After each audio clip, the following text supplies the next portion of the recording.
తెలంగాణలో మరోసారి exit polls అంచనాలే ఫలితాల రూపంలో నిజమవుతున్నాయి. గత అసెంబ్లీ ఎన్నికల్లో కాంగ్రెస్ అధికారంలోకి వస్తుందని ఎగ్జిట్ పోల్స్ చెప్పగా, అలాగే ఆ పార్టీ అధికారం చేపట్టింది. ఇప్పుడు అవే ఎగ్జిట్ పోల్స్ లోక్సభ ఎన్నికల్లో కాంగ్రెస్ బీజేపీ మధ్యనే పోటీని అంచనా వేశాయి. ఇక తెలంగాణ లోక్సభ ఎన్నికల ఫలితాల్లో కాంగ్రెస్ బీజేపీ మధ్య టైట్ ఫైట్ నడిచింది. మొత్తం 17 లోక్సభ స్థానాల్లో అనూహ్య ఫలితాలు వచ్చాయి. కాంగ్రెస్ బీజేపీ మధ్య చివరి వరకు హోరాహోరీ నడిచింది.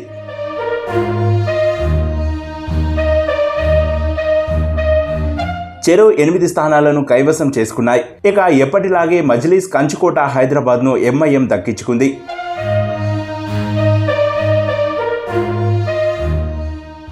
ఇక్కడ ఆశ్చర్యపోయే విషయం ఏమిటంటే, విపక్ష బీఆర్ఎస్ పార్టీ ఎక్కడా ప్రభావం చూపకపోవడం గులాబీ శ్రేణులను తీవ్ర నిరాశలోకి నెట్టింది. తెలంగాణలో అధికార కాంగ్రెస్ పార్టీ మొత్తం 8 స్థానాల్లో విజయకేతనం ఎగరవేసింది. అందులో పెద్దపల్లి, జహీరాబాద్, వరంగల్, మహబూబాబాద్, ఖమ్మం, భువనగిరి, నల్గొండ, నాగర్ కర్నూలులో కాంగ్రెస్ పార్టీ అభ్యర్థులు గెలుపొందారు. ఇక తెలంగాణలో కాషాయం పార్టీ గతంలో కన్నా మెరుగైన స్థానాలను చేజిక్కించుకుంది. 2019లో కేవలం 4 ఎంపీ స్థానాలు గెలుచుకున్న బీజేపీ ఈసారి 8 స్థానాలను కైవసం చేసుకుంది.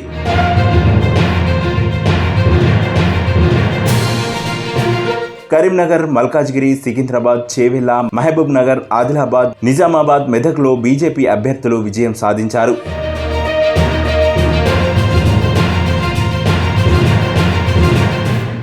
తెలంగాణ పార్లమెంట్ స్థానాల్లో అధికార కాంగ్రెస్ పార్టీ డబుల్ డిపాజిట్ సాధించాలన్న ప్రయత్నాలను మోదీ వేవ్తో కమలం పార్టీ దెబ్బకొట్టింది.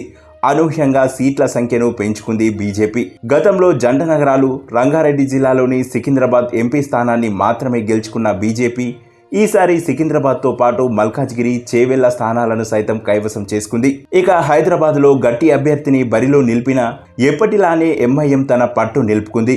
కాగా తెలంగాణలోని పార్లమెంట్ స్థానాల ఫలితాలను చూస్తే కాంగ్రెస్కు 40.5%, బీజేపీకి 34.5%, బీఆర్ఎస్కు 17.4% ఓట్ల శాతం దక్కినట్లు విశ్లేషకులు అంచనా వేశారు.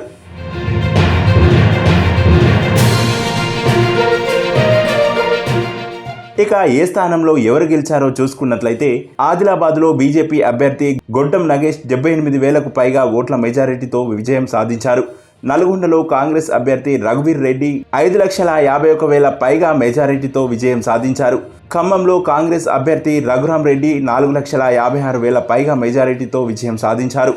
ఇక వరంగల్లో కాంగ్రెస్ అభ్యర్థి కడియం కావ్య 2,02,000 ఓట్లకు పైగా మెజారిటీతో గెలుపొందారు. అంతేకాదు మహబూబాబాద్లో కాంగ్రెస్ అభ్యర్థి బలరాం నాయక్ 3,24,000 మెజారిటీతో విజయకేతనం ఎగరవేశారు. ఇక జహీరాబాద్లో కాంగ్రెస్ అభ్యర్థి సురేష్ షెట్కార్ 45,000కు పైగా ఓట్ల మెజారిటీతో గెలుపొందారు. అంతేకాదు భువనగిరిలో కాంగ్రెస్ అభ్యర్థి కిరణ్ కుమార్ రెడ్డి 1,95,000కు పైగా మెజారిటీతో విజయం సాధించారు. ఇక నాగర్ కర్నూలులో కాంగ్రెస్ సీనియర్ నేత మల్లు రవి 85,000కు పైగా మెజారిటీతో గెలుపొందారు.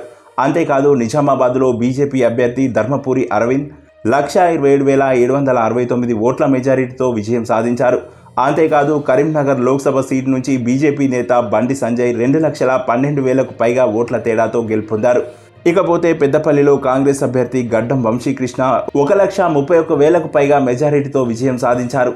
ఇటు చూసుకున్నట్లయితే హైదరాబాద్ నియోజకవర్గంలో బీజేపీ అభ్యర్థి మాధవిలతపై 2,97,031 ఓట్ల తేడాతో అసదుద్దీన్ ఓవైసీ ఘన విజయం సాధించారు.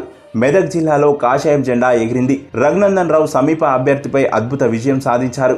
ఇక మహబూబ్ నగర్ జిల్లాలో బీజేపీ అభ్యర్థి డీకే అరుణ సుమారు 3,000 మెజారిటీతో విజయం సాధించారు. ఇటు చూసుకున్నట్లయితే చేవెళ్లలో బీజేపీ అభ్యర్థి కొండా విశ్వేశ్వర్రెడ్డి 1,50,000 ఓట్ల మెజారిటీతో విజయం సాధించారు. ఇక మల్కాజ్గిరి నియోజకవర్గంలో ఈటాల రాజేందర్ విజయకేతనం ఎగరవేశారు. అంతేకాదు సికింద్రాబాద్ నియోజకవర్గంలో బీజేపీ అభ్యర్థి కిషన్ రెడ్డి విజయం సాధించారు.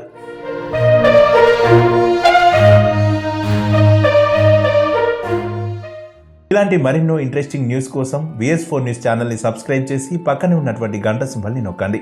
ఇలా గంట సింబల్ నొక్కడం ద్వారా మేము చేసేటువంటి ఇలాంటి లేటెస్ట్ అప్డేట్స్ అన్ని మీకు ఎప్పటికప్పుడు నోటిఫికేషన్ ద్వారా అందుతాయి. మరొక ఇంట్రెస్టింగ్ టాపిక్తో మరొక వీడియో ద్వారా మళ్ళీ మీ ముందుకు వస్తాం. అంతవరకు సెలవు.